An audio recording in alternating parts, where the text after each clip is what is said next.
په یو کلي کې ابۍ او بابا اوسېدل. د دوی ډېر یو بل سره مینه وه. دوی سره یو غوا وه چې د هغې نه به یې پی خرڅول او خپله ګزاره به یې پرې کوله.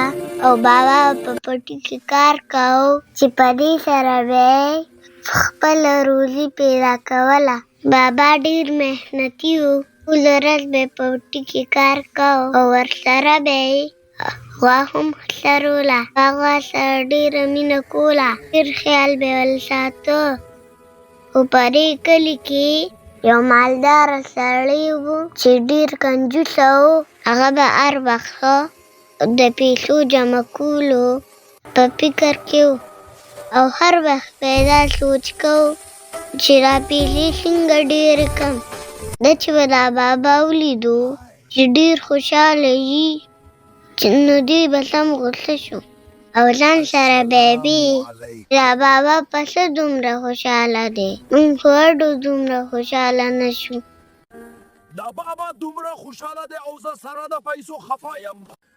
ده سوچ وکړو او روان شو. د ده یو خاص ملګری و. د هغه کور ته ورغی او د هغه نه یې تپوس کوو چې دا بابا دومره ولې خوشحاله. دا راته ووایه چې د بابا د خوشحالۍ راز څه دی؟ دی خو هر وخت خوشحاله یې. هغه ملګري ورته وویل بابا سره یو خوا ده، بس دا یې د خوشحالۍ راز دی. دوی دا روان شو په دې نیت باندې چې د بابا نه دا غوا واخلو. چې د بابا ځای ته راغله، د مالداره سړي پیسو تیلې راواخیسته او بابا ته مخاطب شو او ورته یې ویل بابا مونږ ستا خوا پسې راغلي یو، په مونږ یې راخرڅه که. بابا ورته وویل نه بچې د ځانه هرڅم ځکه چې د دې نظافۍ هرڅم او ځان له پیدا کور ساده راخورم. سړی ډېر ورته را روان شو او دا سوچ یې کوو چې د بابا ماته ولې انکار وکړو. او د ډېر غوسې نه پټرول راواخیسته او د بابا پټي ته روان شو. او دوست ورسره و. هغه ته یې وویل اوس د بابا فصل سېږو چې ده ته پته ولګي د ما له ولې غوا نه راکوله. ده سره چې دا کوم ملګری و هغه ورته وویل بلکا ورت اور چې بابا ها افسوس وکي. دا چا ظالمانو اور بل کرے دے زما ہوئی تباہی اوکرا ہی بابا لګیا و دا چا او اور ظالمانو یې زه مړ ہوئی کړو. خراب چې هغه دومره بړ و چې د مړ کېدو بچل نه پوهېدو او ټول فصل یې تباه شو. بابا ډېر خفه کور ته راغی. ښځې خاوند دواړه ژړل او خفه وو.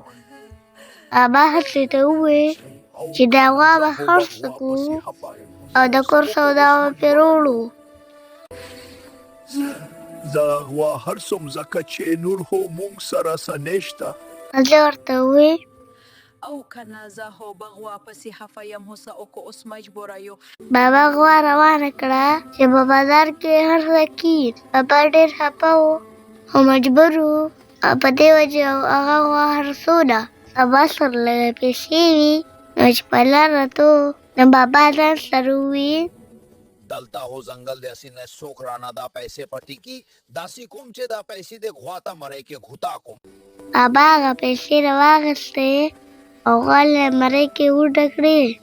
دې نه پس بابا بازار ته ورسېدو او په منډه منډه ګرځېدو چې چېرته ګاک راشي او غوا پرې خرڅه کړم. بابا یو سایډ ته غوا ودروله چې په دې کې یو کس راغی او چې غوا ته ورنږدې شو د غوا د مرۍ نه پیسې وغورځېدې. هغوی ګوته چې جادويي غوا ده نو په دې وجه هغه بابا له 10,00,000 روپۍ ورکړې او هغه غوا یې ترې واخیسته. بابا هم ډېر خوشحاله و چې دا چانس پرې ووهو. هغه سړی ډېر خوشحاله و چې دلته جادويي غوا مې واخیسته. په خوشحالۍ غوا بوتله او بابا کور ته راغی او بابا ډېر خوشحاله و ځکه چې ډېرې روپۍ مونتې وې. بیا ځله هغه سره غوا واخیسته او ځاله پس له وکړو او سم خوشاله وو. اړه او په پټي کې ګرځېدل، انجام یې کوله. بابا بیرته ووی هسې دا ستا قسمت دی چې مونږ مالداره شو. دې ځله یو غلیشان کور جوړ کو او هر قسم او خوراکونه به یې کول. په کور کې ورته هر یو سهولت موجود و. چینل سبسکرایب کړئ. تhanks for watching. الله حافظ.